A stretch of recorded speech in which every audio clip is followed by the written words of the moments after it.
6 ný innanlandssmit COVID-19 greindust í dag. Þau tengjast öll manni sem sætti ekki heimkomusmitgát vegna galla á skráningarblaði. Sendiherra Bandaríkjanna vill fá að ganga með vopn, fá lífvörð og brynvarinn bíl, þar sem lífi hans sé ógnað hér á landi. Enginn kannast við meinta ógn.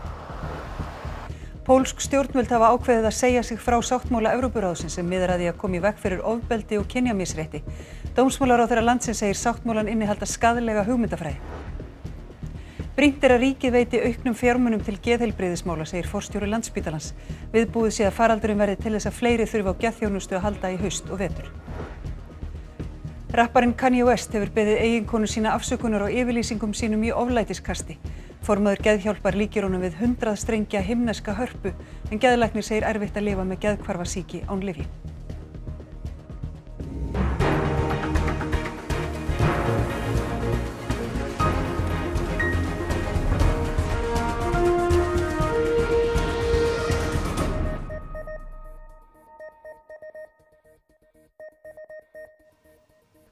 Gott kvöld. 3 ný innanlandssmit greindust á veirufræðideild Landspítalans í gær og 6 bættust við nú rétt fyrir fréttir. 9 innanlandssmit hafa greinst á undanförnum dögum, þar af 1 hópsýking, en á eftir að rekja uppruna 2 smita. 22 innanlandssmit hafa greinst hér á landi frá því að skimun hófst við landamærin 15. júní. 11 greindust í 2 hópsýkingum sem komu upp í kringum síðustu mánaðamót. Engin innanlandssmit greindust svo í júlí þar til síðasta fimmtudag, þegar 2 smit voru greind hjá karlmönnum á 20 og 30 aldri. Þá bættust 3 smit við í gær og 6 nú rétt fyrir fréttir. 1 nýju smitana 3 tengist eldri einstaklingnum sem greindist á fimmtudag. Tilfellin eru af 9 afbrigði kórónuveirunar sem ekki hefur greinst áður hér á landi. Annað smit greindist hjá einstaklingi sem kom til landsins 15. júlí. Sá er íslenskur ríkisborgari og hefði átt að fara í heimkomusmitgát. Kerfisgalli olli því hins vegar að hinn smitaði fór ekki í skimun öðru sinni. Hann er enskumælandi og skráði sín í landi eftir enskum leiðbeiningum þar sem þess er ekki krafist að hann gefi upp kennitölu sína. Síðar varð hann veikur og fór þá í sýnatöku af sjálfsdáðum. Þetta smit hefur leitt til hópsýkingar. 6 sem voru í tengslu við manninn sýndu einkenni veirunar og fór í sýnatöku í gær. Nú rétt fyrir fréttir bárust fréttastofu þær upplýsingar að öll sýnin hafi verið jákvæð. Smitrakning stendur nú yfir. 3. smiti greindist hjá fullorðnum einstaklingi sem hafði verið á knattspyrnumótinu Reykjöp í Laugardal. Mótinu lauk í dag en 1700 keppendur á aldrinum 13 til 16 ára voru skráðir til leiks. Almannavarnir biðja þá sem sóttu mótið að gæta varúðar, huga að smitvörnum og fara í sýnatöku, leiki minnsti vafi á COVID-sýkingu. Aðstandendur keppanda á Reykjöp voru almennt ánægðir með sóttvarnir á mótinu en einhverjir voru ósáttir við að mótshaldarar vildu ekki veita upplýsingar um smitið. Almannavarnir og sóttvarnalæknir gaf okkur þær upplýsingar að það er óþarfi. Það er búið að hafa samband við alla þá sem þurftu að fara í sóttkví eða gera frekara ráðstafanir. Svo við gefum þær upplýsingar sem almannavarnir telja nauðsyn til almennings. 3 af þeim 5 kórónuveirusmitum sem greinst hafa í vikunni eru talin tengjast. Uppruni 2 hefur enn ekki verið rakinn. Á 8. tugur í sóttkví vegna þessara smita. Kamilla Sigríður Jósefsdóttir, þú ert sérfræðingur hjá sóttvarnalækni. 6 ný smit bættust við í dag, er þetta ekki áhyggja? Það er alltaf ágefni þegar að koma upp smit sem eru í hópsýkingar samhengi því að þá bendir það til að það hafi verið smitandi einstaklingur í samfélaginu. En það er verið að skoða hverjir þurfa að fara í sóttkví út frá þessum einstaklingum og við vonum að það verði ekki frekari tilfelli út frá þessu. Þurfum við að herða aftur reglurnar? Þurfum við að stíga aftur tilbaka og fara að bara taka upp þessa lifnaðarhætti sem við vorum með hérna í apríl, maí? Það þarf að skoða það. Það þarf að fara vel yfir þær reglur sem eru í gildi núna og sjá hvort að þessar landamæraaðgerðir sem við erum í núna, hvort að þær eru ennþá fullnægjandi eða hvort að það er hægt að stoppa í einhver götu í þeim ásækja.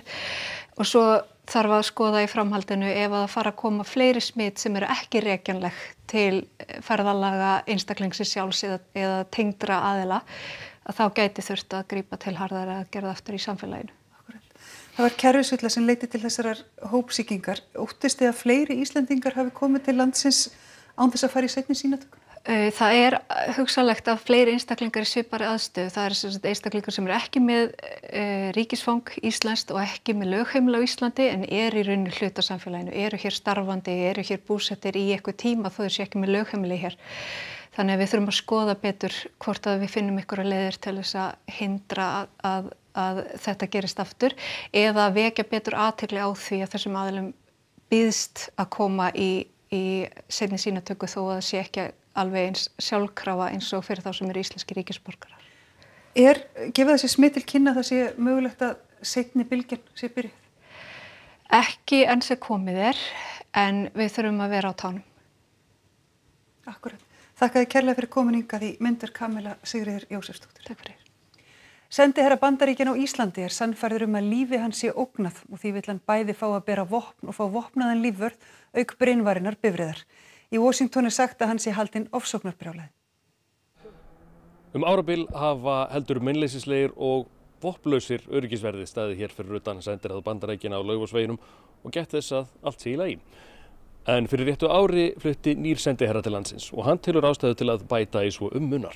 Auglýsingar eftir Bodyguard voru birtar í dagblöðum í janúar, en þrátt fyrir það hefur hvorki borist erindi til stjórnvalda hérlendis þar sem óskað heimildar fyrir vopnuð vörðum utan sendiráðsins, né hefur, eftir því sem fréttastofa kemst næst, verið ráðið í stöðurnar, þótt umsóknarfrestur hafi runnið út í febrúar. Jeffrey Ross Gunter sendiherra hefur verið áhrifamaður í samtökum repúblikana af gyðingaættum merstra og samkvæmt heimildum RÚV telur hann það megin ástæðu þess að honum sé ógnað. Viðmælendur RÚV hafa nefnt að hann telji ógnina íslamska hryðjuverkamenn, en samkvæmt áhættumati ríkislögreglustjóra eru engin dæmi hryðjuverka á Íslandi og engar vísbendingar að hryðjuverka eða öfgahópar starfi hér. Sjónvarpsstöðin CBS fjallaði einnig málið í dag og hefur eftir sínum heimildarmönnum að í Washington telji engin neina ógn stafa að sendiherranum. Hann sé ofsóknarbrjálaður, krefjist þess að fá að bera vopn sjálfur, að fá stunguhelt vesti og vopnaða fylgd auk brynvarðrar bifreiðar. Þótt íslenskum stjórnaldum hafi samkvæmt heimildum fréttastofu ekki borist neitt erindi þessa meintu ógn, málið samt til skoðunar. Í yfirlýsingu sem fréttastofa fékk frá utanríkisráðuneytinu í Washington því hvorki hafnað né staðfest að sendiherrann hafi óskað eftir vopnum og lífvörðum. En einungis sagt að verið sé að færa öryggismál í takt við það sem þekkist annars staðar nú þegar flytja á í rammgert sendiráð hér við Engjateg. Það svo ekki útskýrt frekar í hverju það á að felast. Það breytir því ekki að vopnaðir lífverðir á götum borga og bæja á Íslandi einfaldlega bannaðir samkvæmt lögum, nema að yfirvöld veiti sérstaka heimild fyrir öðru og það einungis gert ef fyrir liggja afgerandi sannanir yfirvofandi ógn. Samkvæmt heimildum fréttastofu því ekki fyrir að fara í þessu tilviki. Í yfirlýsingu sem barst frá Gunter sendiherra rétt fyrir fréttir segir að það sé helsta verkefni sendiráðsins að styrkja tvíhliða samskipti Bandaríkjanna og Íslands. Það sé honum heiður að leiða það verkefni á tímum gagnkvæmrar virðingar og þakklætis. Í yfirlýsingunni ekkert komið inn á efni fréttarinnar. Pólsk stjórnvöld hafa ákveðið að segja sig frá sáttmála Evrópuráðsins sem miðar að því að koma í veg fyrir ofbeldi gegn konum. Þúsundir mótmæltu ákvörðuninni í Varsjá helgina. Markmið Istanbúl-sáttmála Evrópuráðsins sem skrifað var undir árið 2011 og Ísland fullgilti 2018 að uppræta ofbeldi gegn konum, efla jafnrétti kvenna og karla, valdefla konur og sækja gerendur í ofbeldismálum til saka í auknum mæli. Dómsmálaráðherra Póllands tilkynnti í gær að Pólland ætlaði að segja sig frá sáttmálanum frá og með morgundeginum, þar sem hann innihéldi skaðlegar hugmyndir málefni kynjanna, kynvitund og kynhneigð.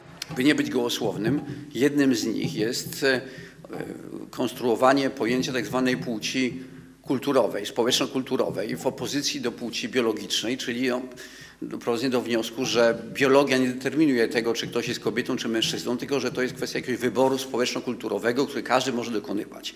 Þúsundir mótmæltu þessari fyrirætlun stjórnvalda í Varsjá og víðar í Póllandi eftir að ráðherrann greindi frá henni.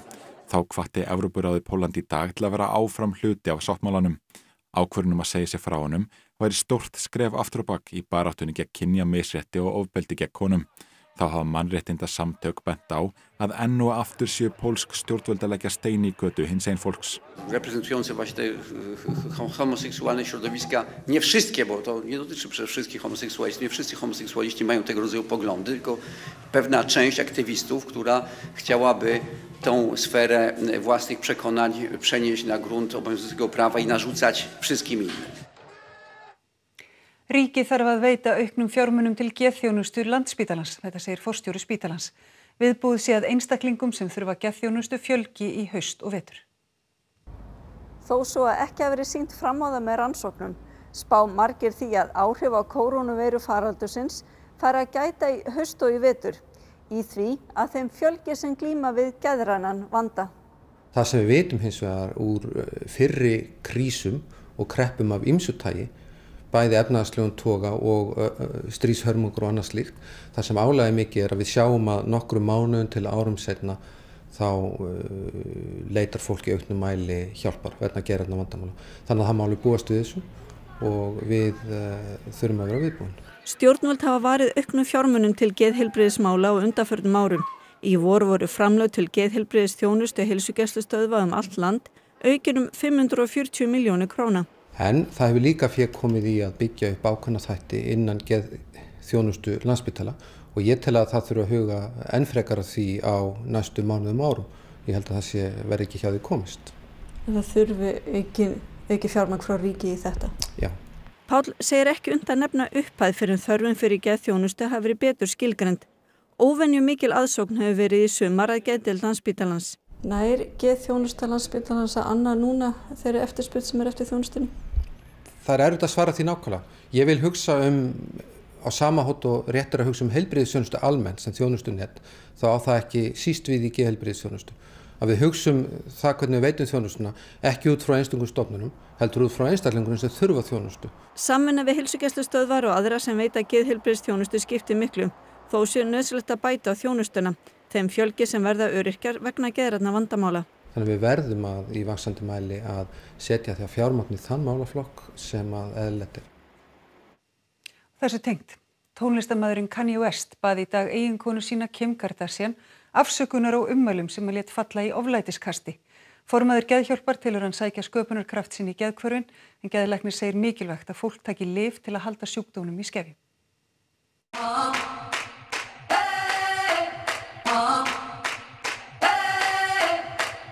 Rapparinn Kanye West er ekki aðeins einn frumlegasti og áhrifamesti tónlistarmaður samtímans, heldur er hann ekki síður frægur sem eiginmaður raunveruleika þáttar stjörnunar Kim Kardashian. Engalíf hans hefur að miklu leyti farið fram fyrir opnum tjöldum. Það vakti mikla athygli þegar hann tilkynnti fyrir þessum mánuði að hann hegðist bjóða sig fram til forseta í Bandaríkjunum og hélt tilfinningaþrungna og sundurlausa ræðu. There would have been no Kanye West because my dad was too busy.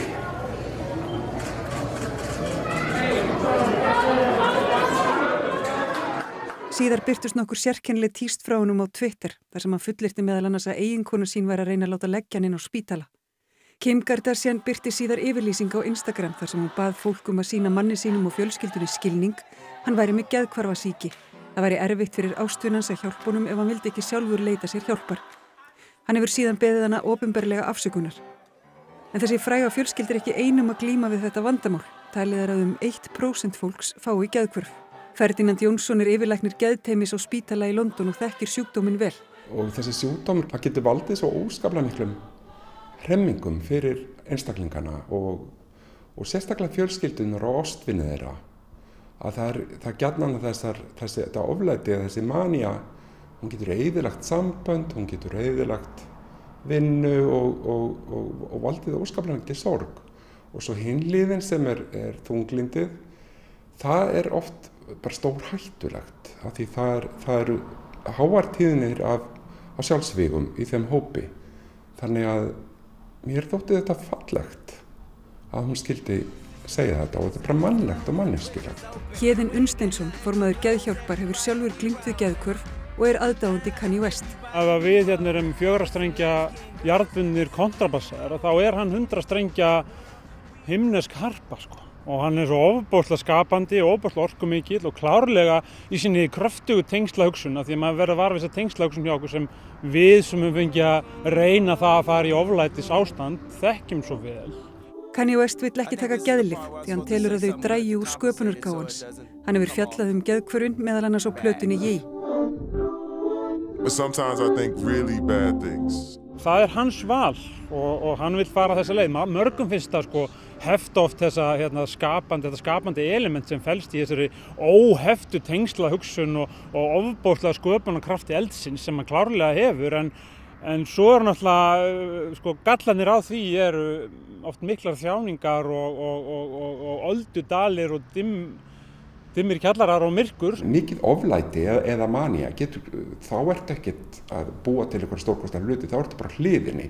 Og eins þegar fólk fer í alvarlegt þunglindi, þá ekkert ofta að gerast. Þá verður fólk alveg lamað af því ástandi. Þannig að þú myndir ráðleggja Kanye West að taka lyf? Endilega, bara algjörlega og sérstaklega að vinna með einhvern til að finna réttu skammtana og finna þessa leið til að það veri jafnvægi milli að lyfin hjálpa honum sem mest en eyðileggja sem minnst fyrir honum og hans hæfileikum og hans sköpunarhæfileikum.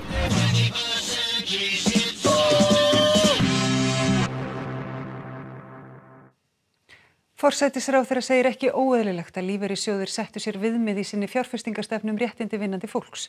Athugasemdir seðlabankastjóra að tryggja þurfi sjálfstæði stjórnarmanna lífeyrissjóða, mögulega með lögum, verða teknar til skoðunar. Eftir að Icelandair sleit viðræðum við Flugfreyjufélag Íslands og sagði upp öllum flugfreyjum, lýsti stjórn VR því yfir að stjórnarmenn sem VR skipaði í stjórn lífeyrissjóðs verslunumanna sniðgengju eða greiddu atkvæði gegn þáttöku lífeyrissjóðsins í væntanlegu hlutafjárútboði Icelandair. Ragnar Þór Ingólfsson formaður VR sagði í framhaldinu að stjórnarmönnum yrði skipt út ef þeir færu ekki að tilmælunum. Ragnar Þór dró yfirlýsingu sína til baka 3 dögum síðar og sömuleiðis stjórn VR.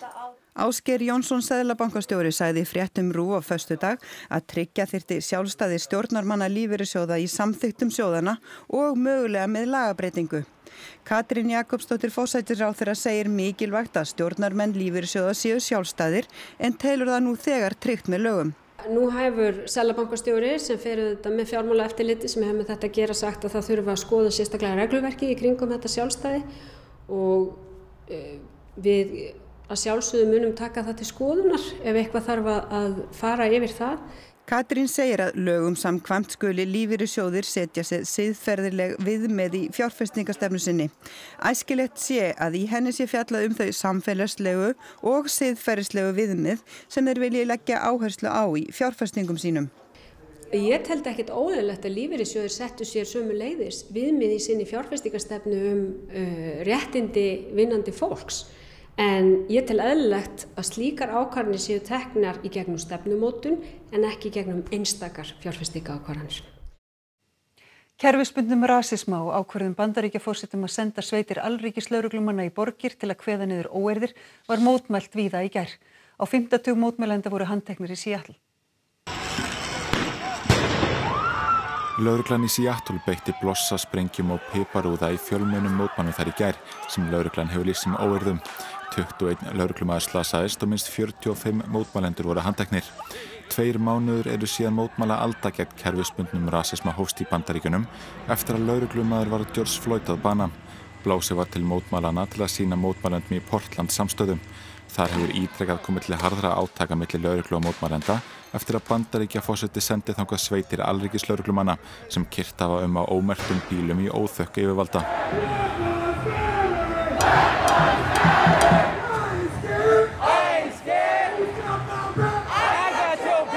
Þúsundir komu saman í Portland helgina og beitti lögregla táragasi og gúmmíkúlum þegar sló í brýnu milli þeirra af mótmælenda. Being tear gassed is horrible. It's painful. They mean it to be painful. And they use it as a way to suppress our right to protest. America, in a lot of ways is a failed experiment as far as racial equity. And it's too long. It's been too long. The system is broken. And we're going to tear it down to make it equal for everybody. That's our goal. Ríkissaksóknari segir stærri hóp nú vera til vandræða en áður en mótmælendur veittust að lögreglu, skemmtu byggingar og kveiktu elda. After dark, there are individuals within the crowd who aren't here protesting what happened to Mr. Floyd or the push for racial justice. They are just here to attack law enforcement. Fellibylurinn Hanna skildi eftir sig talsverða eyðileggingu þegar hann fór yfir suðurhluta Texas í dag. Fellibylurinn gekk á land 10 í gærkvöldi að íslenskum tíma og mældist meðalvindhraði alltaf 40 metrar á sekúndu. Í bænum Port Mansfield við landamæri Mexíkó fuku þök af húsum og vatn flæddi inn í byggingar. Ríkisstjóri Texas lýsti yfir hamfaraástandi í 32 héruðum ríkisins í dag og enn í gildi flóðaviðvaranir. Hanna fer nú yfir norðausturhluta Mexíkó. Verulega hefur dregið úr styrkans og flokkast hann nú sem hitabeltistormur. Þá búist við að fellibylurinn Douglas gangi yfir Hawaii-ríki miðnætti að íslenskum tíma og fari bæði yfir Oahu-eyju, þar sem Honolulu-borg stendur, og Kauai-eyju. Jóakim Danaprins liggur enn á sjúkrahúsi í Toulouse í Frakklandi þar sem hann fór í aðgerð í fyrradag vegna blóðtappa í heila. Prinsinn, sem 51 árs, dvaldi á vínbúgarði fjölskyldunar við Cahors í suðurhluta Frakklands þegar hann veiktist á föstudagskvöld. Talsmaður dönsku hirðarinnar segir óvíst hversu lengi Jóakim verði á sjúkrahúsinu eða hversu mikil áhrif blóðtappin hafa á heilsans, en líðan hans sögð stöðug. Talið að prinsins gæti beðið nokkura mánaða löng endurhæfing. Og þá að veðri, norðvestanátt á morgun strekkingur á Austurlandi en annars hægari. Dálítil rigning á norðaustanverðu landinu en léttskýjað sunnan og vestanlands. Hiti 7 til 18 stig, hlýjast sunnan heiða. Hrafn Guðmundsson veðurfræðing fer nánar yfir veðrið að loknum íþróttum. Og það Kristína Arnarsdóttir sem með íþróttafréttir í kvöld. Meistaramóti Íslands í frjálsíþróttum lauk á Akureyri í dag og fjallu nokkur mótsmet á seinni keppnisdegi. Lokaumferð ensku úrvalsdeildarinnar í fótbolta var spiluð í dag. Bournemouth og Watford fjallu í B-deildina eftir mikla dramatík. Og KA og KR mættust í úrvalsdeild karla í fótbolta. Og þá skulum við fara yfir helstu atriði þessa fréttatíma. 6 ný innanlandssmit COVID-19 greindust í dag. Þau tengjast öll manni sem sætti ekki heimkomu smitgát vegna galla á skráningarblaði. Sendiherra Bandaríkjanna vill fá að ganga með vopn, fá lífvörð og brynvarinn bíl þar sem líf hans sé ógnað hér á landi. Enginn kannast við meinta ógn. Pólsk stjórnvöld hafa ákveðið að segja sig frá sáttmála Evrópuráðsins sem miðar að því að koma í veg fyrir ofbeldi og kynjamisrétti. Dómsmálaráðherra landsins segir sáttmálan innihalda skaðlega hugmyndafræði. Brýnt að ríkið veiti auknum fjármunum til geðheilbrigðismála, segir forstjóri Landspítalans. Viðbúið sé að faraldurinn verði til þess að fleiri þurfa á geðþjónustu að halda í haust og vetur. Rapparinn Kanye West hefur beðið eiginkonu sína afsökunar á yfirlýsingum sínum í oflætiskasti. Formaður Geðhjálpar líkir honum við 100 strengja himneska hörpu en geðlæknir segir erfitt að lifa með geðhvarfasýki án lyfja. Þessum fréttatíma lokið og komið að íþróttum og veðri. Næstu fréttir í útvarpinu klukkan 10 í kvöld og nýjustu fréttir má alltaf finna á rúv.is. Við segjum þetta gott að sinni og þökkum samfylgdina helgina. Verið sæl.